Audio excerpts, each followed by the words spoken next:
vraiment Blaise Goum reste le mieux. Parce que les questions à poser, lui, il a tout répondu. Et il n'a pas peur d'expliquer vraiment ce qu'il a vu au terrain, quoi. Pensez-vous qu'il a pu résister devant les questions posées, il a tout répondu. Seulement les autres de l'affaire Mamaya, on dirait que c'est peut-être qu'ils sont en train de jouer. Parce que si tu vas, tu bois, puis ta cola, tu viens t'arrêter devant le tribunal, on dirait que tu es en train de faire le Mamaya. C'était pas Mamaya, c'était sérieux. Dès qu'on demande, l'autre répond et ils sont en train de blaguer, avant de poser question, il faut aller à Labé, revenir à Fouta, revenir de l'autre côté de Télémélé, avant de poser question. Ça ne se doit pas. Question, tu dois être posée. Blaise Goum, il les a bâtis. Goumou et Toumba, Goumou va taper Toumba sans problème. Goumou est bien instruit parce qu'il a été à l'école et il connaît comment il faut prononcer le français aussi. Et tous les Français qui parlent, même que nous qui n'avons pas été à l'école, on a tout compris ce qu'ils disaient.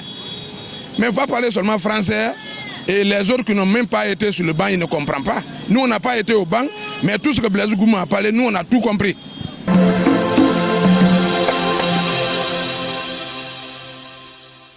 Je pense que Maître Lansana Cissé a collé Blaise Goum dans la mesure où il y a beaucoup de questions dont il n'a pas répondu.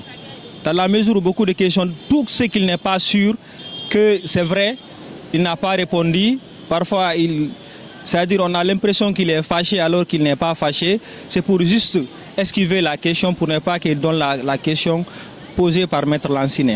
Tout ce qui va concourir à la manifestation de la vérité, c'est une bonne chose.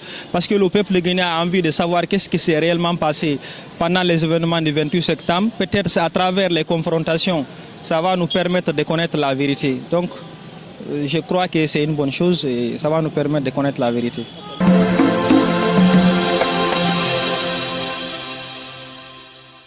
Moi, je me dis que qu'on appelle Blaise Goum, il est en train de s'exprimer.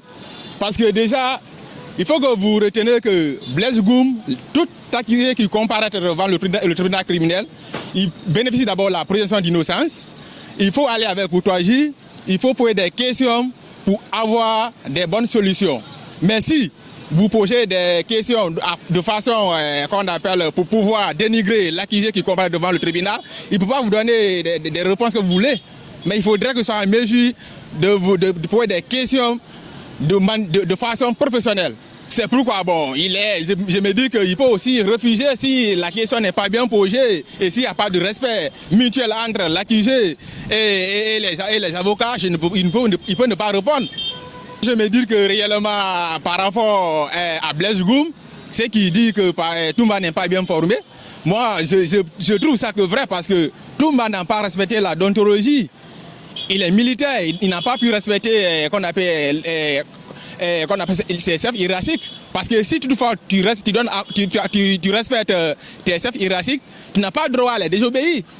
Mais c'est le fait qu'il a désobéi ses chefs hiérarchiques qui s'est retrouvé juste qu'on appelle au jour du 28 septembre et il n'a pas le droit. Son attribution ne fait pas d'être par là-bas.